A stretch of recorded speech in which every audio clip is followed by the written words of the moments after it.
क्या बिहार इतने लोगों को रोजगार नहीं दे सकता है अपने? 75% आरक्षण आज हो गया, 25% बचा हुआ है ना। जी जी, जिसकी जितनी जनसंख्या बारी, अब 5 लाख हो जाएगा तो 5 लाख में 100% आरक्षण ले लीजिएगा।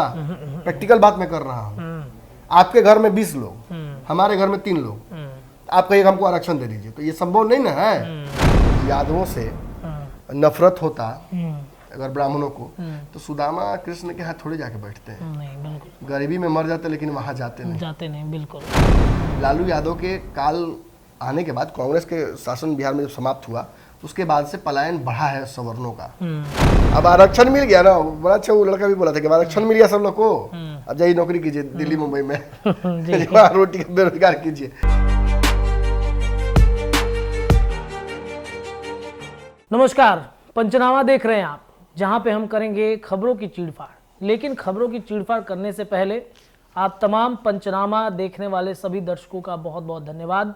आज पंचनामा परिवार जो है लगभग 50,000 के पार हो चुका है और बड़ी खुशी की बात है कि आप सभी ने ये प्यार दिखाया है।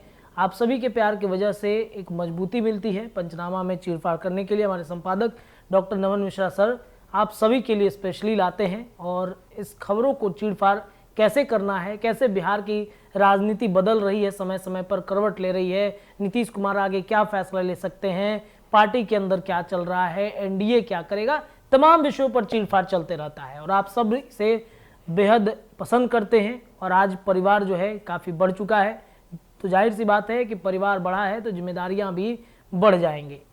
चलिए बिना देर के पंचनामा शुरू करते हैं। आप सबको पता है कि बिहार में जाति आधारित जनगणना हुई, उसके बाद आर्थिक सर्वे का रिपोर्ट जारी किया गया। 7 नवंबर का वो दिन याद रखिए जब नीतीश कुमार ने जाति आधारित जनगणना के आर्थिक सर्वे की रिपोर्ट पेश की थी। विधानसभा का शीतकालीन सत्र चल रहा था, कई बातें आर्थिक सर्वे में निकल के सामने आई। हमने आपको पंचनामा में लगातार उन तमाम जातियों के बारे में, कौन कितना प्रतिशत है, कौन किसका कितना हिस्सेदारी होगा, किसकी संख्या में बदलाव हुआ हो सकता है, संभावनाएं कई तरह की जताई। इतना ही नहीं, हमने आपको ये भी बताया कि बिहार में जाति आधारित जनगणना और आर्थिक सर्वे के बाद जो आरक्षण का दायरा बढ़ेगा उस पर भी चर्चाएं हुई। इसके बाद आगे क्या होगा, कौन से लोग बिहार में और मजबूती के साथ आगे बढ़ेंगे, जातियों में किसकी संख्या सरकारी नौकरी में ज़्यादा है, कौन लोग सबसे ज़्यादा टेक्नोलॉजी का इस्तेमाल करते हैं, तमाम विषय बातें हुई। लेकिन आज के पंचनामा में हमने आपको ईबीसी के बारे में बता दिया है, ओबीसी के बारे में बताया है। चर्चाएं अब सामान्य जातियों की होनी बेहद ज़रूरी हो गई है। कई आंकड़े सामने आए हैं, कई बातें इस आर्थिक रिपोर्ट में सामने आए हैं कि भाई ईबीसी तो अपने बारे में बता ही रहा है, ओबीसी की चर्चाएं चल ही रही है, लेकिन जो जनरल लोग हैं उनका क्या होगा उनके साथ में। तो जो आज का हमारा पंचनामा है, पंचनामा का विषय ये है कि क्या नीतीश तेजस्वी के डर से बिहार छोड़ के भागे हैं ब्राह्मण और भूमिहार राजपूत। पलायन का दर बढ़कर 10% हो गया है। छठ में आप सभी को सीन तो याद ही रहता होगा, किस तरीके से ट्रेनों में भर भर के लोग जाते हैं, उसके बाद उधर से आते भी हैं। तो उनमें कौन से जाति के लोग ज़्यादा हैं, क्या ओबीसी के लोग हैं, ईबीसी के लोग हैं, सामान्य लोग हैं। चलिए पंचनामा को, इस खबर को स्ट्रेचर पे ले जाते हैं और चीरफाड़ करते हैं। लेकिन सर सबसे पहले जो पंचनामा के दर्शक हैं जिन्होंने प्यार दिखाया, 50,000 का परिवार हो गया है, उनके लिए कुछ कहना चाहेंगे? अभिभूत हूँ, बहुत उम्मीद नहीं थी कि इस तरीके से, पंचनामा भारत लाइव पे चलता था और भारत लाइव का जब चैनल हैक हो गया तो हमारे पास ऑप्शन नहीं बचा जी। मुझे लगा कि अब नया चैनल बनाते भी हैं तो भारत लाइव नाम से बनाएंगे, तो बाकी खबरें तो बहुत सारे काम फिर से जीरो से स्टार्ट करना पड़ेगा। तो किसी ने राय दी कि पंचनामा क्यों ना अलग एक चैनल बना लीजिए, बैकअप रहेगा, फिर लोगों को बार बार कनेक्ट करना नहीं पड़ेगा जी। बाय द वे फ्यूचर में अगर कभी हैक वैक फिर से होता है तो फिर आपके पास एक ऑप्शन रहेगा। तो मजबूरी में शुरू किया हुआ काम बाद में अच्छा हो गया और ये अच्छा ही हुआ कि भारत लाइव से पंचनामा अलग हो गया था कि भारत लाइव पे हम जो खबरें हैं वो तह तक ही देते हैं जी। और ये सतह के काफ़ी अंदर तक जाने के बाद, बहुत चीरफाड़ करने के बाद ये खबरें जो विश्लेषण के तौर पे पंचनामा में हम लेके आते हैं, मुझे खुशी इस बात की भी है कि दर्शक लगातार प्रोत्साहित करते हैं। बिहार के और देश के कई चैनल्स बड़े बड़े हैं जो लाखों करोड़ रुपए यूट्यूब से कमाते हैं, सब्सक्राइबर्स उनके बहुत ज़्यादा हैं। बिहार में भी कई चैनल हैं, बड़े बड़े यहाँ पर इंडस्ट्रियलिस्टों ने चैनल खोल रखा है, बड़े बड़े पॉलिटिशियंस ने चैनल खोल रखा है, हर पार्टी का एक अपना चैनल खुल गया है। बिल्कुल बिल्कुल। और लगभग सभी चैनल्स में कमोबेश एक दो को छोड़ दूँ तो सभी कहीं ना कहीं किसी पॉलिटिकल पार्टी से अलाइंड है, जी पोषण प्राप्त हो रहा है, जड़ उसी तरफ भागता है, सत्ताधारी दल की तरफ। जी ऐसे में पंचनामा को जीवित रखना बड़ा इम्पोर्टेंट इसलिए भी है क्योंकि आप अच्छे से जानते हैं कि जिस चैनल की व्यूअरशिप 25 या 30 हज़ार डेली की है वो कितना पैसा कमा लेगा यूट्यूब से। बिल्कुल 5,000, 6,000, 7,000, अगर यूट्यूब को आप समझते हैं तो जानते हैं 10,000 ज़्यादा नहीं कमा सकते जी हैं। जी तो कमाई के लिए तो पंचनामा हम नहीं कर रहे हैं, ये बात तो स्थापित मैं यहाँ कर दूँ।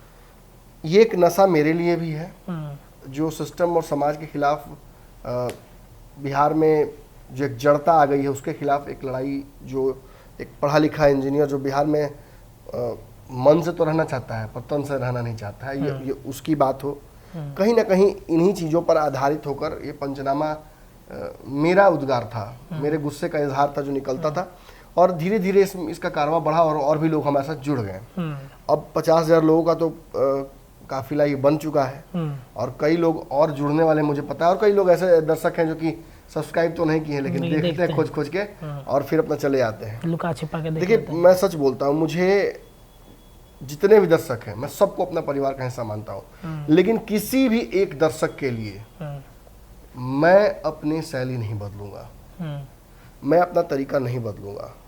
आप अगर ये सोचते हैं कि नमन मिश्रा बदल कर ये करने लगता, वैसे बोलने लगता, ये नहीं बोलता वो बोलता, तो मैं नहीं बदलूंगा, इस बात की मैं गारंटी ले सकता हूँ जी। अगर आपको अच्छा नहीं लगता है तो आप आज ही चैनल छोड़ सकते हैं। कम से कम देखिए 50,000 तो सब्सक्राइबर हैं, 10,000 से ऊपर लोग ब्लॉक हैं इस चैनल पे, ये भी आपको बताना चाहिए। अच्छा, 8-10 हज़ार लोग को मैंने ब्लॉक कर रखा है इस चैनल पर। अच्छा, मैं देखता हूँ कमेंट में, चूंकि मैं टू वे इंटरेक्शन में विश्वास रखता हूँ, मैं दर्शकों से बातचीत करता हूँ। कई दर्शक अच्छा ओपिनियन देते हैं, कई बताते हैं कि नमन जी यहाँ आपकी गलती है, गलती सुधारते हैं हम अगले दिन। कोई दूसरा थोड़ी बताता, दर्शक बताते हैं जी। बिल्कुल।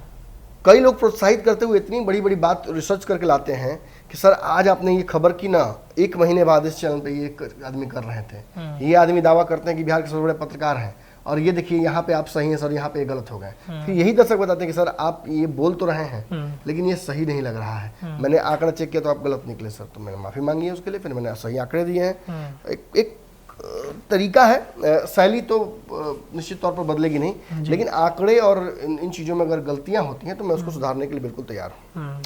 अब आज के विषय के बारे में बताता हूँ आपको। देखिए हमने एबीसी समाज में कई दिनों से चर्चा मैं कर रहा हूँ, हम ओबीसी समाज की भी चर्चा कर रहे हैं कि सब कैटेगराइजेशन बड़ा जरूरी है जी जी। ओबीसी समाज में भी यादव समाज को जितनी जनसंख्या है उस आधार पर आरक्षण देना होगा। इसका एक तरीका बिहार के पत्रकार हैं वो दे रहे थे, मैं नाम उनका नहीं लूँगा यहाँ पे क्योंकि वो नहीं चाहते उनका नाम लिया जाए। उनका कहना था कि क्यों ना इन जातियों की जनसंख्या चूंकि प्राप्त हो चुकी है तो उस आधार पर ही आरक्षण दे दिया जाए जी, जिसकी जितनी जनसंख्या उसको उतना आरक्षण दे दीजिए जाति को। बिल्कुल बिल्कुल, तो उससे उनको 100% फायदा मिलेगा। और जिन जातियों जो जातियाँ हक खा जा रही हैं दूसरी जातियों का, वो भी लाभ उन पर आरोप नहीं लगेगा और उन जातियों को मौका मिल जाएगा। अगर खाली जाएगा उनका ब्लॉक तो फिर उनके समाज को अवेयर किया जाएगा कि भाई आप क्यों नहीं आरक्षण का लाभ ले रहे हैं। देखिए एक बात जान लीजिए, ईबीसी ओबीसी इन सारी जातियों को आरक्षण का लाभ प्राप्त है, केवल ईबीसी ओबीसी आरक्षण का नहीं बल्कि ये चाहे तो ईडब्ल्यूएस में भी अपना कोटा से भर सकते हैं। अच्छा। एक बात आपको समझना चाहिए। अच्छा। जैसे सवर्ण आरक्षण या कुछ लोग, जैसे मैंने देखा कि एक आईएएस ऑफिसर हैं कहीं पोस्टेड है बिहार में, वो ट्वीट करके लिख रहे हैं कि सुदामा कोटा, सुदामा ब्राह्मण थे, सुदामा से किसी की क्या दुश्मनी है मुझे नहीं पता। सुदामा ने तो कृष्ण जो कि यदुवंश के माने जाते हैं उनको राजा बनते देखा, ईर्ष्या नहीं की, अपने घर में बुलाया, जितना औकात हैसियत थी उस आधार पर उनको स्वागत किया। हाँ, कृष्ण ने जरूर सुदामा के साथ ऐसा किया जो दोस्ती की माने जो विसात लिखी जाती है उसमें हमेशा ये उपमा दी जाएगी, कृष्ण इतने बड़े राजा होते हुए अपने मित्र से मिलने के समय इतने छोटे हो गए। उस भाव को मैं व्यक्त हम आप नहीं कर सकते, वो शायद रामायण में महाभारत में बड़ा अच्छे से वर्णित किया गया है और एक उस पे काव्य भी है, बड़ा सुंदर लगता है। अरे द्वारपालो कन्हैया से कह दो। तो वो प्रेम जातियों में था। और आप बताइए कि अगर यादवों से नफरत होता अगर ब्राह्मणों को, तो सुदामा कृष्ण के हाथ थोड़े जाके बैठते हैं। नहीं, बिल्कुल गरीबी में मर जाते, लेकिन वहां जाते नहीं। बिल्कुल। और उनकी पत्नी का भी वही कहना था कि जाइए अपने मित्र से ही सहयोग ले लीजिए।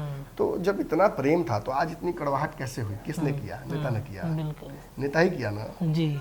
तो आप बताइए मुझे कि जिस नेता ने इतनी कड़वाहट लाई, जो आज कहते हैं कि रूलिंग पार्टी के कई सांसद, विधायक, मंत्री हैं, कहते हैं कि ब्राह्मणवाद हो गया है, मनुवाद हो गया है, ब्राह्मण यूरेशियाई हैं, उनको बाहर भेज दो। भेजिए क्या है, खुद जा रहे हैं, छोड़ कर जा रहे हैं। आपका आंकड़ा बता रहा है ये प्रदेश बहुत जल्दी जनरल कास्ट के लिए, मुझे लगता है जैसे जदयू के बारे में मैंने एक शब्द का प्रयोग किया था, कब्रगाह, कुशवाहा, जी। वैसे ही होने जा रहा है। बिहार जो है वो सवर्ण जातियों के लिए कब्रगाह बनने जा रहा है। और आपको कुछ करने की नहीं, ये सरकारी आंकड़े बता रहे हैं, ये वो फैक्ट्स बता रहे हैं जो कालांतर में इकट्ठे किए गए हैं। और आज ये मैं चर्चा में काफी दिन से करना चाह रहा था, लेकिन चूंकि आपने छठ वाली बात कह दी, छठ के दौरान कई लोग वापस आते हैं जी। सभी जाति समूह के लोग आते हैं, सभी धर्मों के लोग आते हैं, और आते हैं और फिर वापस चले आते हैं। बिल्कुल। तो वापस जाते हैं नौकरी के लिए, आते हैं परिवार और छठ के लिए जी।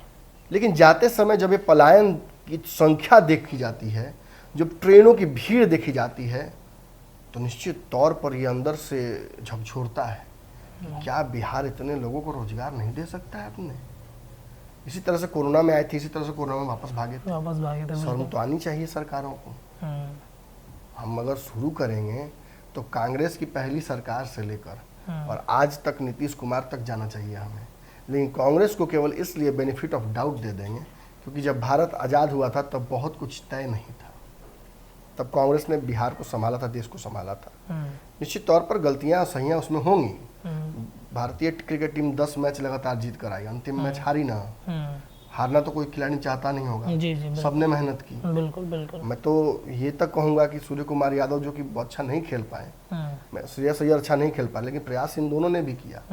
शुभम गिल जो बहुत साधारण शॉट खेलकर आउट हो गए, उन्होंने भी प्रयास किया। जो बॉलर्स विकेट नहीं ले पाए, उनके आंखों से भी आंसू गिरा। तो ये क्या इशारा करता है? ये इस बात का इशारा करता है कि कोई अपने चलते गलती नहीं करना चाहता है, प्रयास करता है। प्रयास सभी करते हैं। तो भारतीय टीम अच्छा खेली और उसके लिए मैं बधाई शुरू से देता हूँ। शानदार कप्तानी रही रोहित शर्मा की, और उसके लिए तो उनको आने वाली पुश्तें बधाई देंगी, धन्यवाद देंगी। उन्होंने महेंद्र सिंह धोनी के बाद मुझे लगता है कि इस तरीके की कप्तानी हमने नहीं देखी थी। कई मैच सर, कई रिकॉर्ड इस वर्ल्ड कप के दौरान बने हैं और इंडिया टॉप पर रहा है हमेशा। सेल्फलेस क्रिकेट खेला रोहित शर्मा ने, उसके लिए बधाई उनको मिलनी चाहिए। विराट कोहली ने अच्छा खेला, बाकी सभी ने अच्छा बॉलिंग किया, बैटिंग किया। लेकिन चलिए, हमारे भाग्य में नहीं था। भाग्य से ज्यादा किस्मत से अधिक मिलता नहीं है किसी। जी बिल्कुल। वही जो राम रचि राखा। बिल्कुल। अब बिहार की बात कर लेते हैं, वापस विषय पे आना चाहूंगा। पलायन की बात कर रही थी। ये पलायन की स्थिति जब हम ध्यान से देखते हैं तो हमें एक बात समझ में आ जाती है कि बिहार में इतने सारों की सरकारें रोजगार देने में विफल रही हैं। और कोई बड़ी बात नहीं है कि आगे भी रोजगार न मिले, कितना भी आरक्षण मिल जाए। सच्चाई है। प्रशांत किशोर से मेरा बहुत, अब प्रशांत किशोर कैसे बोल रहे हैं सर, आज आप पैरासाइट कहते हैं आप। आज उनको चलिए, सबको माफ़ी है। प्रशांत किशोर ने एक बहुत अच्छी बात कही कि आरक्षण तो दे दिया, रोजगार कहाँ से दोगे? ये तो उस तरह का दावा हो गया, तुमको 10 रोटी देंगे, तुमको 5 रोटी देंगे, तुमको 1 ही देंगे। अरे आटे नहीं है तो रोटी कहाँ से दोगे? आटे 100 ग्राम है, 10 रोटी या 20 रोटी का दावा कहाँ से कर रहे हो? उस में बैठा है कि 10 को मिलेगा। अब आरक्षण मिल गया ना, बड़ा अच्छा। वो लड़का भी बोला था कि आरक्षण मिल गया सब लोग को, अब जाइए नौकरी कीजिए दिल्ली मुंबई में, रोटी का बेरोजगार कीजिए, अब वहां जाकर आरक्षण लीजिए। वहां कहाँ से आरक्षण मिलेगा? अब तो बड़ी बात यह कि राज्यपाल वाली खबर जो हमने चलाई थी वो कंफर्म हो गया कि राज्यपाल ने सिग्नेचर कर दिया है। तो 75% आरक्षण सरकारी नौकरी में मिलेगा। सरकारी नौकरी में बिहार के लोगों को मिल जाएगा। ओबीसी और जो पिछड़े वर्ग के लोग हैं, SC/ST के लोग हैं, दलित हैं, जो महादलित हैं, EWS वाला भाई मिल तो जाएगा। लेकिन रोजगार लाओगे कहाँ से? सबसे बड़ा सवाल जो पूरे देश की तरफ से, बिहार की तरफ देखते हुए पूछा जाता है। आज विपक्ष के सारे नेता एकजुट एक इंडिया गठबंधन के तहत हो रहे थे। इनमें से भी यदि अगर सारे राज्य के नेता अगर ये जुट कर कह दें कि भाई हम बिहार के विकास के लिए और बिहार के रोजगार की जो बड़ी समस्या है, पलायन बड़ी समस्या है, उसके लिए भी सोचेंगे, तो पूरा बिहारी बिना सोचे मोदी को छोड़कर उसको वोट करना शुरू कर देगा। कोई ये मुद्दा उठाता ही नहीं है कि पलायन रोक देंगे, हम आएंगे तो पलायन रोक देंगे। सब कहते हैं कि हम सड़क दे देंगे, बिजली दे देंगे, पानी दे देंगे, पलायन कौन रोकेगा? देखिए, क्योंकि बताते हैं पलायन में एक गेम है। काहे लालू यादव जी का 15 साल का कार्यकाल रहा, नीतीश कुमार 18वां साल में जा रहे हैं, ये 33-34 साल हो जाता है इन लोग का मिला के, और 33-34 साल से जिन लोग सरकार में हैं वो आज भी सरकार में हैं, और वो आरक्षण का लॉलीपॉप दे रहे हैं, जो रोजगार की रोटी है वो नहीं दे पा रहे हैं। क्यों आखिर ऐसा हो रहा है? क्योंकि इसमें भी वोट का राजनीति है, और ये राजनीति के लिए बहुत बहुत धन्यवाद देना चाहूँगा बिहार के एक पुराने वरिष्ठ पत्रकार दीपक मिश्रा हैं, जिन्होंने कुछ दिनों पहले एक आर्टिकल लिखा। मैं इस स्टोरी को कर नहीं जा रहा था, लेकिन इनके आर्टिकल में कुछ आंकड़े मुझे ऐसे मिले, कुछ बातें ऐसी मिली जो बहुत इस बात को प्रोत्साहित करती हैं जो खबर में कर नहीं जाता। कई दिनों से मुझे कई सवर्ण संगठन के लोग, कई लोग फ़ोन करके बोल रहे थे कि नमन जी, आप ईबीसी की आवाज़ तो खूब उठा रहे हैं, आप ओबीसी की पिछड़ी जातियों का आवाज़ खूब उठा रहे हैं, इनको आरक्षण का फायदा नहीं मिल पाया है। उन जातियों की बात कब उठाइएगा जिनको आरक्षण तो मिला ही नहीं, प्लस वो इतने बुरे स्थिति में है कि उनको रोजगार तक मिल नहीं पा रहा है। अरे बिहार में ठीक है, ईडब्ल्यूएस आरक्षण ले लेगा कोई, चाहे तो सवन गरीब सुदामा कोई ले लेगा रोजगार, रोजगार होगा तब न लेगा। जी रोजगार होगा तब न लेगा, कहाँ से ले लेगा? रोजगार तो है ही नहीं। तो ऐसी स्थिति में अब बिहार के बाहर जो जाने वाले लोग हैं उनकी जनसंख्या क्या है? देखिए, मैं बोल दूं, आप बोल दें, दीपक मिश्रा बोल दें, या कोई नेता बिहार का बोल दे, भाजपा का या कहीं का, तो इससे कोई मतलब नहीं बनेगा। अगर बिहार सरकार खुद बोले और उसके आंकड़े बोले तब जनता को मानना पड़ेगा, तब सभी को मानना पड़ेगा। बिहार में जो कास्ट सर्वे हुआ जिसके आंकड़े 7 नवंबर को पब्लिश किए गए, इन आंकड़ों में ये दर्शाया गया है कि 9.98% यानी लगभग 10% जो हिंदू जनसंख्या है उसकी अपर कास्ट मूव आउट कर गई है बिहार से, परमानेंट पलायन कर गई है। अपर कास्ट ही क्यों? बाकी लोग भी तो जाते होंगे सर। बाकी जाते हैं, उनका भी आंकड़ा है, लेकिन अपर कास्ट हिंदू 9.98% बाहर चले गए हैं। ये किन जातियों की मैं बात कर रहा हूँ? ब्राह्मण, भूमिहार, राजपूत, कायस्थ, इन जातियों की मैं बात कर रहा हूँ। इसमें मुसलमानों की जनसंख्या नहीं दी हुई है। 10% कुल जनसंख्या बिहार सरकार के हिसाब से सामान्य वर्ग की है, अगर उसमें से शेक्सपियर पठानी सबको हटा दिया जाए तो। और इसकी 9% जो 9.98% जनसंख्या है वो बिहार छोड़कर चली गई। मतलब काफी ज्यादा संख्या है सर, मात्र बचते 1 से 1.5% लोग हैं यहाँ पर। नहीं, मतलब 100, देखिए आप ऐसे समझिए, थोड़ा सा इसको समझना पड़ेगा कि 10% बिहार की जनसंख्या का सवर्ण है, और जब सवर्ण की जनसंख्या जो 10% यानी टोटल 100% सवर्ण है, उसकी 10% जनसंख्या बाहर चली गई। यानी 90% लोग हैं यहाँ, 10% परमानेंट बिहार छोड़ चुके हैं। इन लोगों के इस दीपक मिश्रा के इस आर्टिकल के हिसाब से ये लोग वोट में भी अब इंटरफेयर नहीं करते हैं, ये वोट भी नहीं करते हैं, जो चले गए बाहर ही रह गए, वो बाहर ही रह गए। क्यों हुआ, कैसे हुआ, ये जब ही जानेंगे। और क्या एक बड़ा सवाल खड़ा होता है कि ये बढ़ा है। लालू यादव के काल आने के बाद, कांग्रेस के शासन बिहार में जब समाप्त हुआ, उसके बाद से पलायन बढ़ा है सवर्णों का, और ये परमानेंट पलायन में कन्वर्ट होता गया है, और इसकी संख्या बढ़ी ही है। तो आखिर ये हुआ क्यों है, इसको जानने के लिए हमें कुछ और आंकड़े जानने पड़ेंगे। जो पलायन की संख्या ओबीसी की है वो 5.39% है, यानी उससे आधा है। और अब ईबीसी में हम आते हैं तो 3.9% है, यानी इससे भी कम जी। तो ये जनसंख्या है ओवरऑल बाहर जाकर काम करने वाले लोगों की। अब आप जरा सा इसका इम्पैक्ट और ये इसका कारण दोनों आप समझिएगा। देखिए, इम्पैक्ट तो उसका सीधा है, अगर सवर्ण होंगे ही नहीं बिहार में तो सवर्णों की बात कोई पार्टी क्यों करेगी? भाजपा भी क्यों आज आरक्षण का सपोर्ट कर रही है, आपको इस बात से समझ में आएगा कि बिहार में जब सवर्णों की जनसंख्या एक तो वोट नहीं करते हैं, जो वोट करने लायक वो बाहर चले गए हैं, तो ऐसे मॉर्बिड यानी ऐसे डोरमेंट वोट बैंक को कोई क्यों छूना चाहेगा। इसीलिए लालू नीतीश ने कभी छूने की आवश्यकता नहीं समझी। उन्होंने हमेशा यह समझा कि अगर एक डिफरेंस वॉल, एक दरवाजा, दीवार खड़ी रहेगी कृष्ण और सुदामा के बीच में, तो दोनों की दोस्ती नहीं हो पाएगी।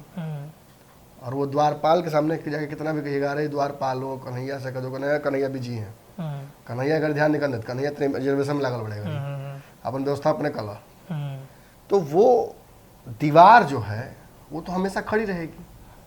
आप यादवों और ब्राह्मणों के बीच में वो दीवार खड़ी कर दीजिए, आप भूमिहार और कुशवाहा के बीच में वो दीवार खड़ी कर दीजिए, आप कुर्मी और राजपूत के बीच में वो दीवार खड़ी कर दीजिए, आप किसी भी पिछड़ी जाति और सामान्य जाति के बीच में वो दीवार खड़ी कर दीजिए, और आप वोट मांगने जाइएगा तो आपको वो पिछड़ा जाति का लोग वोट करेगा। सब नहीं करेगा, सब नहीं करेगा, सभी एक जैसे नहीं होते हैं, सभी सवर्ण आरक्षण का विरोध नहीं करते हैं, और सभी आरक्षित जाति के लोग आरक्षण का यूज और मिसयूज नहीं करते हैं, और उसके नाम पर वोट नहीं देते हैं।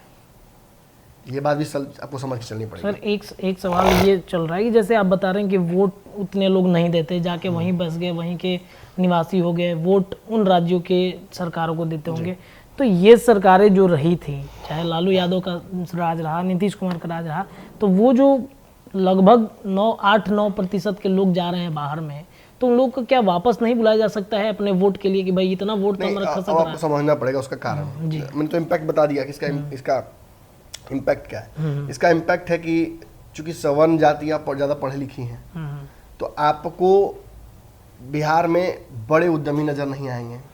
2-4 गिने चुने उद्यमियों का नाम आप सुनते हैं, बिल्कुल। SIS बिहार का है, RK सिन्हा का नाम आप सुनते हैं, और भी कुछ मेडिसिन कंपनीज है उनके लोगों का नाम आप सुनते रहे हैं।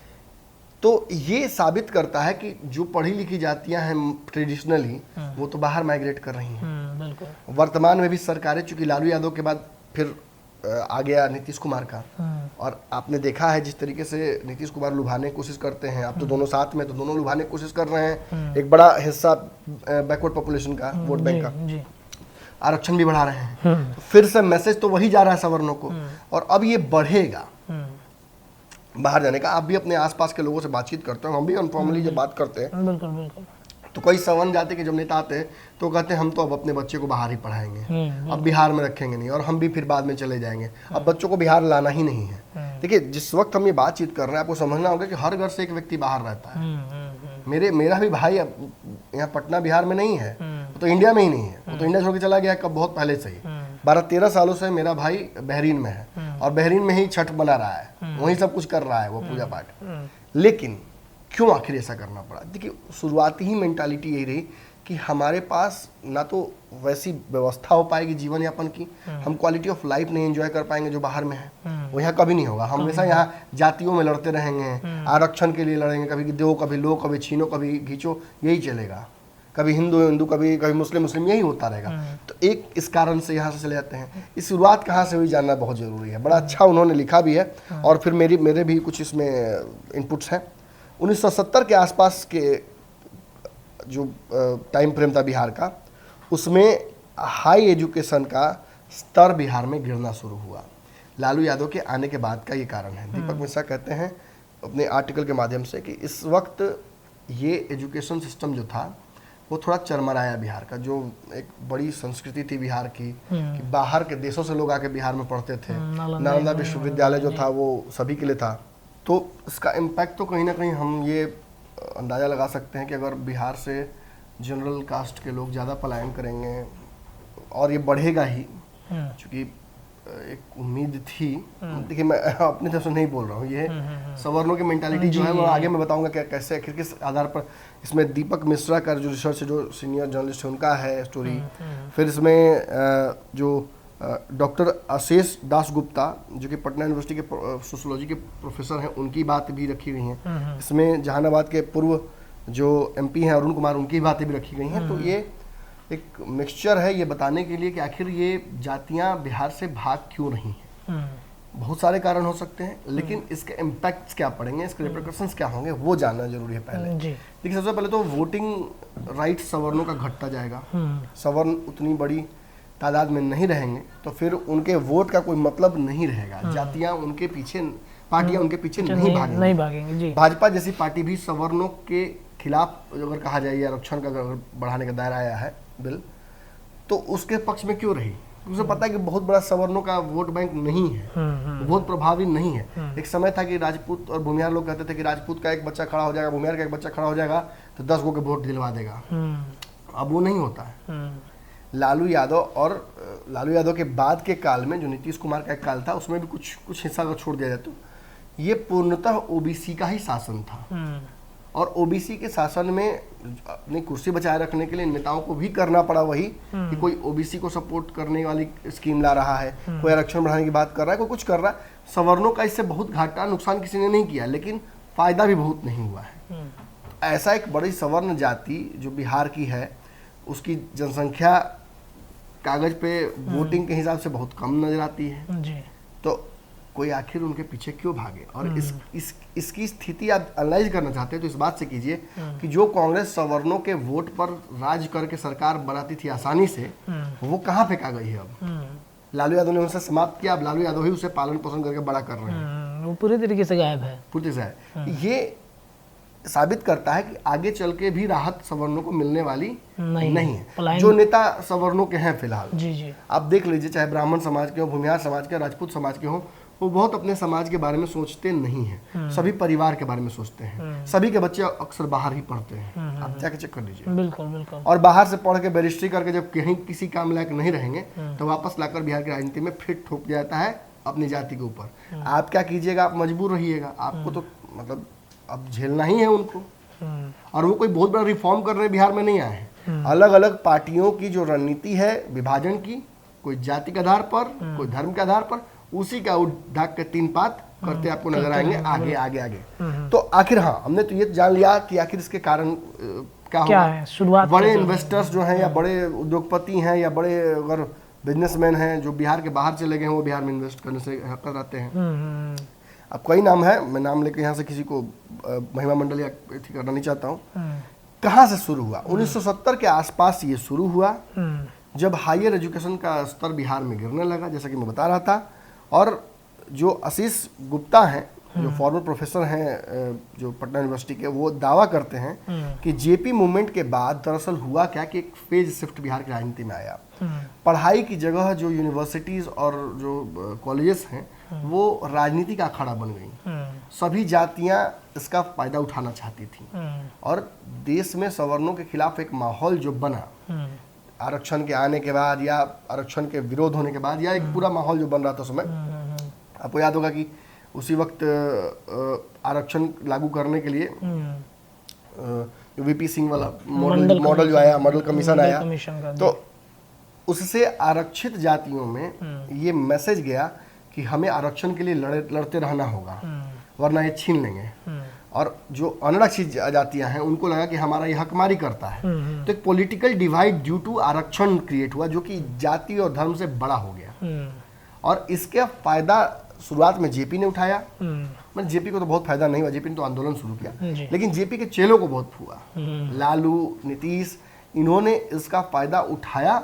और शुरुआती दौर में आपको याद होगा कि एक बिहार की सबसे बड़ी समस्या रही नक्सलवाद जी, माओइस्ट आंदोलन। और उस आंदोलन के तहत जो बिहार की सवर्ण जातियां थीं उनके बीच और एक जो तथाकथित रूप से उस वक्त जो नक्सल डेवलप हुए उनके बीच शुरू हो गया ये कंटेंशन। हमने जहानाबाद में अरुण सिन्हा जो वहाँ के, अरुण कुमार जो वहाँ के पूर्व एमपी रहे हैं, उनके हिसाब से कहा जा रहा है कि 1990 के आसपास में ये एग्जाम्पल आया, ये फेज देखा गया जब सवर्ण जातियां बिहार में अपने जान माल के लिए डरने लगी। उन्हें ये समझ में आने लगा कि उनका बिहार में कोई रहनुमा नहीं है, उन्हें बचाने वाला कोई नहीं है जी।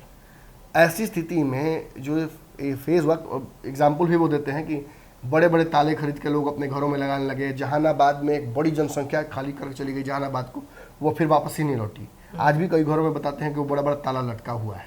बिहार में कई सवर्ण जातियों बहुल इलाकों में ऐसा देखने जी को जी मिला। बिल्कुल बिल्कुल बिल्कुल। और इसके चलते हुआ क्या, इसके चलते एक मेंटल साइकोलॉजी डेवलप हुई उस वक्त के नेताओं के बीच में कि लोगों के डर का फायदा उठाया जा सकता है। और उसी फायदा उठाने की कड़ी में बिहार जो पलायन का एक दौर बड़ा चलता चला गया। बन गया। जी। अब लालू यादव का उसी समय उदय हुआ। लालू यादव के उदय को भी बताया जाता है कि सवर्णों के लिए एक बड़ा दुर्भाग्यपूर्ण काल रहता है। मतलब मैं नहीं कह रहा हूँ, ये उस वक्त के लोग कहते आए हैं। और लालू यादव पर जब ये बयान उन्होंने दिया कि नहीं दिया, तो कहते नहीं दिया, लेकिन लालू यादव पर से कभी तमगा हटेगा नहीं। इस तरह से उन पर ये चारा घोटाले का आरोप उनसे हटेगा कभी, वैसे ही उन पर से ये नहीं हटेगा कि वो भूरा बाल साफ करने का एक बयान दिया था, जिसमें किसी आधार पर ब्राह्मण, भूमिहार, राजपूत, लाला सबको खत्म कर दो, समाप्त कर दो पॉलिटिकली, या पॉलिटिकली आप जैसे भी कर दो। अब ये मैं नहीं पढ़ूंगा इस लफड़े में क्या उनका कहने का मकसद था या उन्होंने कहा था कि नहीं कहा था, ये उन पर इल्जाम लगता है। और इस चलते सवर्णों की एक बड़ी जनसंख्या उनके साथ खड़ी नहीं होती है। जो खड़े भी हैं उन्हें सवर्ण अपने जाति के गद्दारों के तौर पर देखते हैं, चाहे जगदानंद सिंह रहे हों, चाहे शिवानंद तिवारी हो। कालांतर में इन लोगों ने मान भी लिया कि हम सवर्ण नहीं हैं, हम ब्राह्मण नहीं हैं, हम भूमिहार नहीं, हम राजपूत नहीं हैं। इन लोगों ने मान भी लिया। मनोज झा ने भी वही बात कही, आपने देखा जगदानंद सिंह वही बात कहते हैं। तो ये एक बड़ी जनसंख्या जो है वो उनसे अलग हटी। उन्होंने भी कभी इस जनसंख्या को अपने पाले में करने के लिए कुछ किया नहीं। आप बहुत सारे लोग ऐसा दावा करते थे कि जो आगे जो second batch, third batch Lalu के बाद जो होगा लीडरशिप आरजेडी का, वो लालू परिवार से नहीं अन्य जातियों से होगा, अन्य लोगों से होगा। आसपास लालू यादव के लगभग सवर्णों का ही दबदबा था, किसी को नहीं देकर अपने पुत्र को उन्होंने दिया। नीतीश कुमार भी कई आसपास सवर्णों को ग्रूम किए, इसको दे देंगे उसको दे देंगे, लेकिन दिया किसी को नहीं। ये क्या साबित करता है?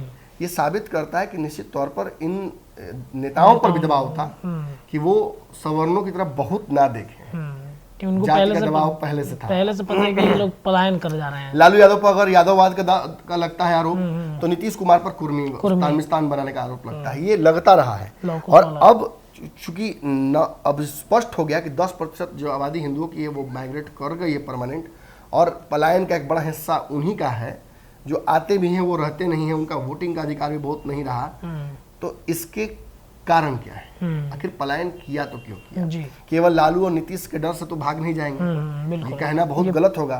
यही एक परसेप्शन बनाने की कोशिश भाजपा करती है कि लालू नीतीश के डर से भाग गया। अरे लालू ने तो बंदूक लेकर थोड़ी भगा रहे थे किसी को। उन्होंने कहा कि जस्टिस जो हुआ है, इनजस्टिस, उसको जस्टिस में तब्दील करेंगे, आरक्षण देकर करें, या जो जातियां पिछड़ी हैं उनको आगे करके दें, उनको लीडरशिप दे बना के दें, जिस कारण से भी दे। अपना अपना सबका तरीका हो सकता है। आपको यहाँ से दिल्ली जाना है तो जरूरी नहीं कि आप फ्लाइट से जाइए, ट्रेन से जा सकते हैं, बस से भी पैदल जा सकते हैं, साइकिलों जा सकते हैं, बाइकों से जा सकते हैं, नाव धर के जा सकते हैं, आपकी मर्जी जैसे जाना हो। तो लालू यादव का तरीका ही था कि पैदल जाएंगे। अब आप फ्लाइट से जा सकते जाइए, नीतीश कुमार ने फ्लाइट से बता के रेलगाड़ी में बिठा दिया सबको। तो सबका अपना तरीका। भाजपा कहती कि ना हेलीकॉप्टर से ना प्लेन से, सीधा रॉकेट में बिठाएंगे, दाग देंगे यहीं से, दिल्ली उड़ते उड़ते पहुंच जाओगे सेकंड भर में। तो अपना अपना सबका तरीका है। लेकिन ये सवर्ण जाति के लोग आखिर बिहार छोड़ के भागे क्यों? केवल नक्सलवाद कह देना या ये करना नहीं होगा। देखिए, एक सोशल स्टिग्मा था। इस पोस्ट में भी उन्होंने ये बातें चर्चा की हैं कि लालू नीतीश का जो 33 साल का कार्यकाल रहा, उस दौरान जो एक माहौल बनाया गया, उस माहौल में सवर्ण जातियां केवल कांग्रेस और भाजपा का वोटर बन के रह गई, और इन पार्टियों को शासन में आने का मौका मिला नहीं। तो ये सवर्णों के द्वारा किया गया वादा भी पूरा नहीं कर पाई, उन्हें वो संरक्षण नहीं दे पाई, चाहे सोशली हो, इकोनॉमिकली हो, या जिस कारण से हो।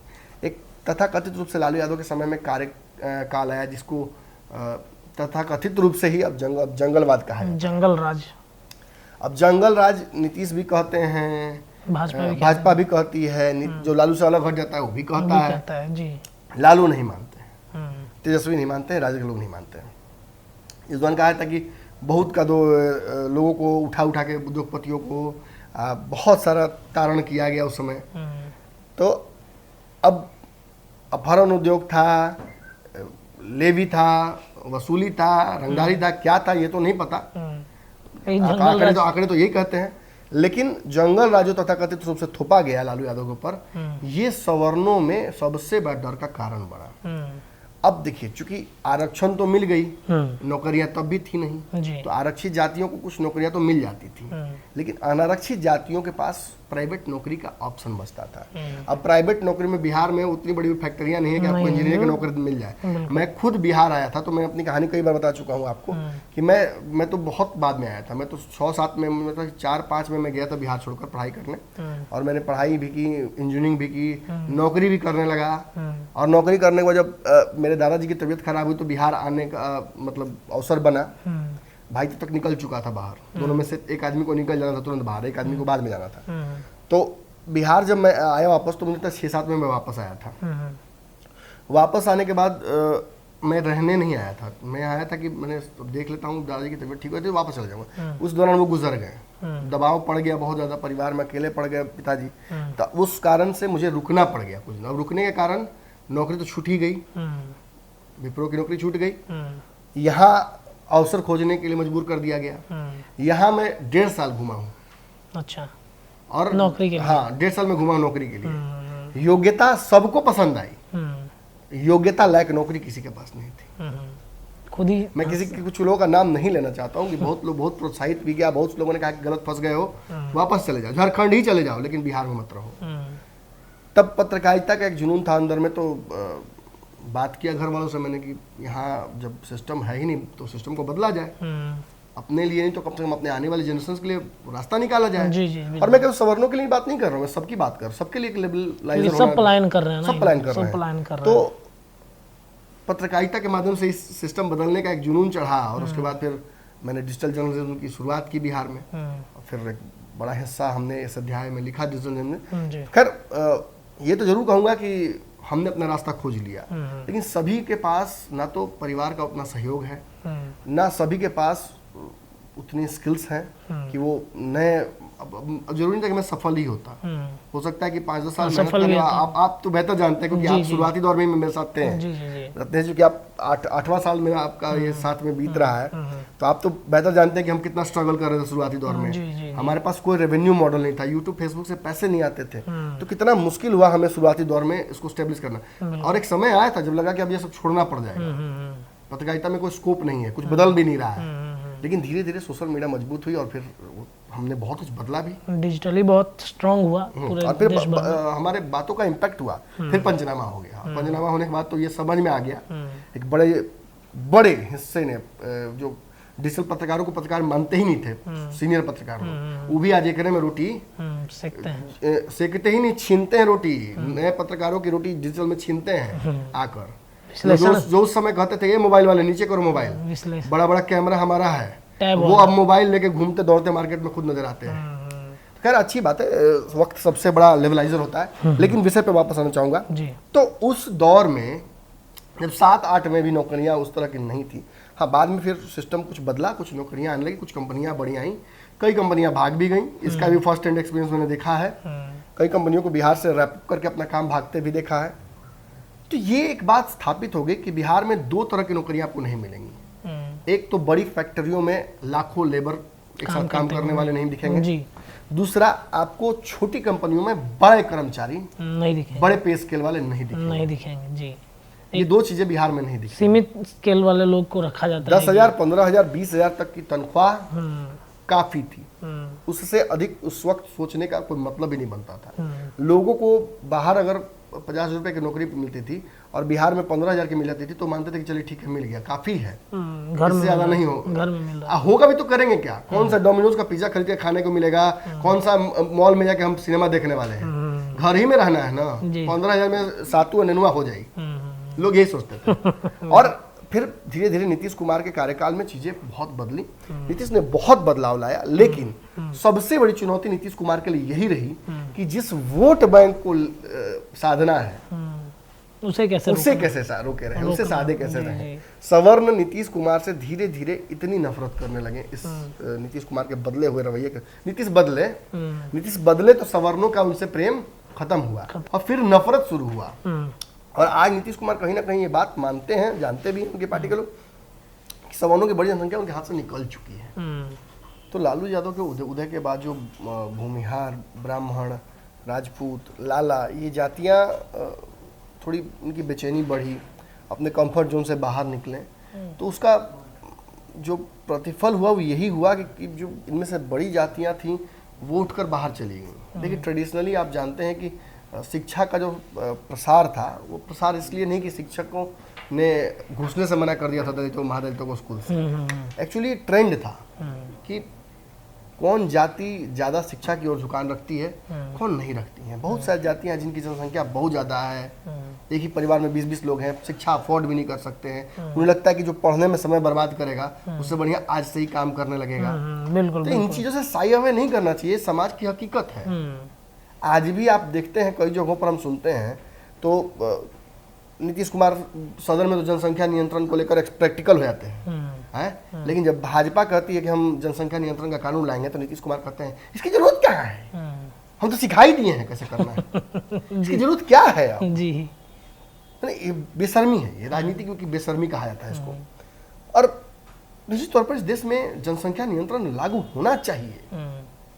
एक बहुत बड़ी जनसंख्या जो पढ़े लिखे लोगों की है वो आप पर जनसंख्या विस्फोट का दबाव नहीं डाल रहे हैं, तो आपकी जिम्मेवारी बनती है एक नेता के तौर पर, एक देश के प्रधान के तौर पर, कि आप जो वैसी जातियां हैं जिन तक शिक्षा का प्रसार नहीं उतना, या जिन्हें नहीं पता है कि जनसंख्या ज्यादा होने से किस तरह से रिसोर्सेस का ह्रास होता है, उनको ये समझाया जाए, नहीं समझे पर दबाव डाला जाए।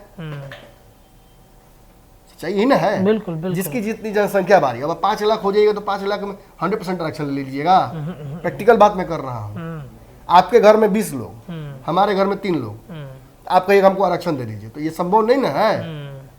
आरक्षण की जरूरत 3 लोगों को है, 3 लोगों को होना चाहिए, बिल्कुल कम उसको चाहिए, बिल्कुल होना चाहिए। और खैर वर्तमान आरक्षण पर ये मेरा कटाक्ष नहीं है, आप जो समझने वाले दर्शक को समझने में क्या कहना चाहता हूं, जनसंख्या के आधार पर है। तो सवर्णों का जो एक बड़ा जो यहाँ से पलायन हुआ, जिसको एक्सोडस कहा जाता है साइंटिफिक टर्म्स में, तो एक्सोडस जो हुआ उसका कारण तो हमने बता दिया, उसका जो प्रतिफल पड़ने वाला है आगे आने वाले समय में वो भी बता दिया। भाजपा के लिए बहुत अच्छा आगे दिख नहीं रहा है फ्यूचर। अगर इस तरीके से पलायन होता है, नीतीश कुमार और जो बाकी जो पार्टियां उनकी तरह की हैं उनके लिए निश्चित तौर पर यहाँ कुछ ना कुछ है। लेकिन एक बात जान लीजिए कि सवर्णों का पलायन का एक सबसे बड़ा कारण जो इन पूरे कहीं चर्चा का विषय नहीं बनता है वो मैं आपको बताता हूँ, और बताता हूँ क्या, मैं आपको पूरी तरह से एग्जाम्पल सही बताता हूँ। हमारे एक दर्शक हैं, रंजीत सिंह नाम है उनका, राजपूत समाज से है। माफ कीजिएगा रंजीत जी कि मैं आपका नाम यहाँ ले रहा हूँ, लेकिन आपकी कहानी ऐसी है कि मुझे बताना जरूरी है। शाहपुर के रहने वाले हैं, राजपूत समाज से हैं। आरक्षण के बाद जो एक भ्रम की स्थिति उत्पन्न हुई प्रदेश में, जिसके बाद हमने वो खबर चलाई कि सब कैटेगराइजेशन भी जरूरी है, सवर्णों को डरने की जरूरत नहीं है, ये आपके हिस्से का आरक्षण नहीं खाएंगे। आपकी 75% आरक्षण आज हो गया, 25% बचा हुआ है ना। जी जी। 25% में जनसंख्या कितनी बचती है अनारक्षित की? कितनी बचती है? लगभग 15%, 20%, 15%, 16%, और क्या। जी जी जी। तो 25% में आप लोग हैं ना, अब आप उतने योग्य हैं तो ले लीजिए नौकरी। बिल्कुल। लेकिन इसके बाद मुझे याद है फोन मेरे पास आया था रंजीत भाई का, और रंजीत जी जगदीशपुर के हैं, बहुत चिंतित थे, इनफैक्ट बहुत मायूस थे और इमोशनल थे। मैंने उनको समझाया था कि देखिए भाई आप चिंता मत कीजिए, तो वो अपनी वेदना बता रहे थे कि भैया यहाँ नौकरी मिल नहीं रहा है, जो आरक्षण का एक दायरा है उसकी वजह से भी समस्या हो रही है, और चूंकि गरीब परिवार से हूँ, सरकार का कुछ प्रोत्साहन नहीं है मेरे लिए, तो मैं नहीं कुछ खास कर पाया हूँ। दबाव मेरे पर है, 2 बेटियाँ हैं, घर में कमाने वाला अकेला हूँ, तो ये समस्या मुझे हो रही है। लेकिन मैं कोई काम करके पैसा कमाकर अपने घर को चलाने के लिए तैयार हूँ, मुझे कोई उसमें दिक्कत नहीं है। लेकिन समस्या क्या है कि अगर मैं गांव में मजदूरी भी करूँगा, किसी के यहाँ गार्ड का काम करूँगा, समझ रहे बात ना, या ऐसा कोई काम करूँगा जो ग्रुप डी और ग्रुप सी कैलिबर का है, तो मेरे पुरखों का अपमान हो जाएगा, गांव के लोग हंसेंगे। वो होता है, मैं मजाक का पात्र न बिल्कुल, बनूंगा, बिल्कुल। एक सोशल स्टिग्मा है, उसको तोड़ना पड़ेगा भैया। इसलिए मैं सूरत और आंध्र प्रदेश और बाकी जगहों पर बगल में, यहाँ तक कि यूपी भी नहीं आ सकते हैं, क्योंकि वहाँ भी जातीय समीकरण के लोग जो हैं वो जानेंगे कि राजपूत है या गार्ड का काम कर रहा है या अथी उठा रहा है ईटी गिटा, तो लोग बड़ा हीन भावना से देखेंगे। जी। तो आप समझिए कि ये जातियों का जो भेद है, इसको बनाने वाले ने या इसको समझाने वाले ने समझाया हमेशा कि ठाकुर का कुआं, लेकिन नमन मिश्रा ने क्या कहा कि उस कुएं में ठाकुर की लाश भी रहती है, वो कोई नहीं समझ पाता है। बिल्कुल। और निश्चित तौर पर मैं उनकी वेदना समझ पा रहा था। यही तो खास बात है, एक पत्रकार को सबकी वेदना समझनी पड़ेगी, उस अनटचेबल समाज की वेदना भी समझनी पड़ेगी जिसके स्कीम्स नहीं पहुंच पाती हैं सरकार की, जिसे न तो आरक्षण का लाभ मिल पाता है आरक्षित होने के बावजूद, न जिसे राशन मिल पाता है, जो भूखे मर जाता है, उस तक भी पहुंचना पड़ेगा। और इन जातियों तक भी पहुंचना पड़ेगा जिनको तथाकथित रूप से संपन्न माना जाता है। संपन्न तो इतने हैं कि अगर सूरत और वहाँ काम न करें तो यहाँ परिवार के लोग भूखे मर जाए, भूखे मरेगा। बिल्कुल। और ये वेदना उनकी मैंने महसूस की है। इनके जैसे कई लोग होंगे जो इस तरीके, ऐसे कई फोन्स मुझे आते हैं, और जब वो मैंने सबके ट्रांजेक्शन की बात की और ये सब बातें की तो उन्हें बहुत अच्छा लगा। उन्होंने कहा कि हाँ ऐसी परिस्थितियां हैं हमारे यहाँ कि जो बहुत संपन्न जातियां हैं, अब परिवार में एक आदमी की सरकारी नौकरी लगा तो दूसरा आदमी का भी लगा, तीसरा आदमी भी उसी में बन जाता है ट्रेंड, तो वो लगातार नौकरियां उनको मिल रही हैं। और बगल में देख रहे हैं तो हालत उसकी खराब है, खेत संकुचित होते गए हैं, अब अर्थ के नाम पर कुछ बचा नहीं है। तो ऐसी स्थिति में बाहर जाकर नौकरी करना पड़ता है। जो गार्ड का काम, जो मजदूरी, जो खलासी या टोटो चलाना यहाँ पर आप नहीं कर सकते हैं, वो बाहर कर सकते हैं, क्योंकि वहाँ पे आपकी आइडेंटिटी छुप जाते हैं जी। यहाँ बाकी जाति के लोग भी करते हैं, अरे यार देखो ना ये बाबू साहेब होके या ठीक है काम करता है, मजदूरी करता है या खीरा बेचता है, ऐसा होता है। उसमें केवल सवर्ण जातियां नहीं है, आप समझिए उस बात को मैं समझाने की कोशिश कर रहा हूँ। जी जी बिल्कुल। और वो नीची जाति के लोग भी कहते हैं, नीची जाति तो नहीं कहना चाहिए, पिछड़ी जाति के लोग भी कहते हैं, और उस वजह से वो बड़ा अपने आप को संकुचित महसूस करता है, और वो बोलता है कि कई बार मुझे लगा कि मुझे आत्महत्या कर लेना चाहिए। तो क्या इस बात को आप बोझ आप स्वीकार कीजिएगा? मैं तो नहीं स्वीकार कर सकता हूँ।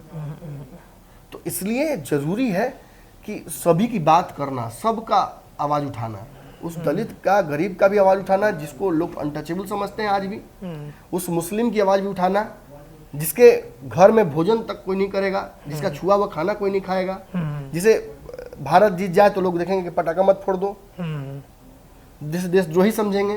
अगर वो साथ देगा, अगर वो राष्ट्रवादी बन जाएगा या राष्ट्रवादी की बात करेगा तो उसके कौम के लोग कहेंगे कि इसको गद्दार है। सब समझना होगा आपको। देखिए मैं एक बात फिर बोल दूं दर्शकों, यूट्यूब पर एक तरफ हो जाकर कई लोग बहुत महान हो गए, मिलियन सब्सक्राइबर हो गए। मैं नाम ले तो कई लोग आ सकता हूँ यहाँ पे, चाइनीज से लेकर गोदी मीडिया मैंने बहुत देखा है। कोई मोदी की तारीफ करके मिलियन सब्सक्राइबर, कोई मोदी की बुराई करके मिलियन सब्सक्राइबर।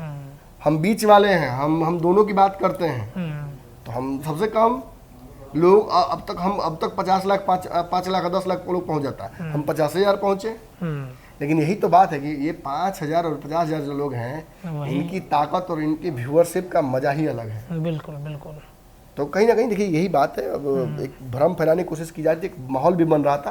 निश्चित तौर पर उसके लिए नीतीश और लालू जिम्मेवार भी हैं कि जो सवर्णों का बड़ा पलायन हुआ है उसके लिए इनका जो कार्यकाल है वो जिम्मेवार भी है। लेकिन पूरी तरीके से इनको जिम्मेवार ठहरा देना भी गलत होगा। एक सोशल स्टिग्मा है, एक मजबूरी है। ये समाज छोटे काम नहीं करना चाहता है, इस वजह से भी भागता है। बिहार में रोजगार नहीं है, इस वजह से भी भागता है। बिहार में बड़ी इंडस्ट्रीज लगाने का मौका नहीं है तो बाहर जाके लगाता है।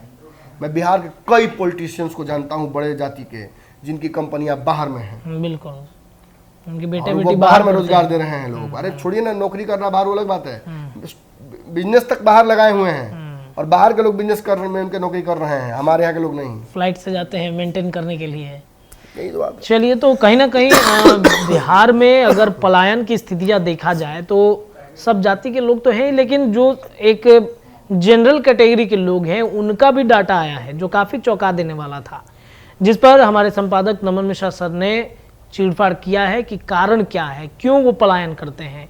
आने वाले दिनों में अगर स्थितियों को नहीं संभाला गया कई सरकारें बदल गई बिहार की, लेकिन जो स्थितियां परिस्थितियां बदलती हैं उसे अगर नहीं संभाला जाएगा तो ये संख्या में बढ़ोतरी होती चली जाएगी। आज लगभग 10% हैं तो कल हो सकता है कि 15 से 20% भी जो स्वर्ण जातियों के लोग हैं वो पलायन करें। क्या कारण है, क्यों पलायन कर रहे हैं, इन तमाम विषयों पर चीरफाड़ हुआ है। आशा करते हैं कि आपको ये खबर, ये पंचनामा जरूर अच्छा लगा होगा। अपनी राय रखिएगा और देखते रहिए पंचनामा। धन्यवाद।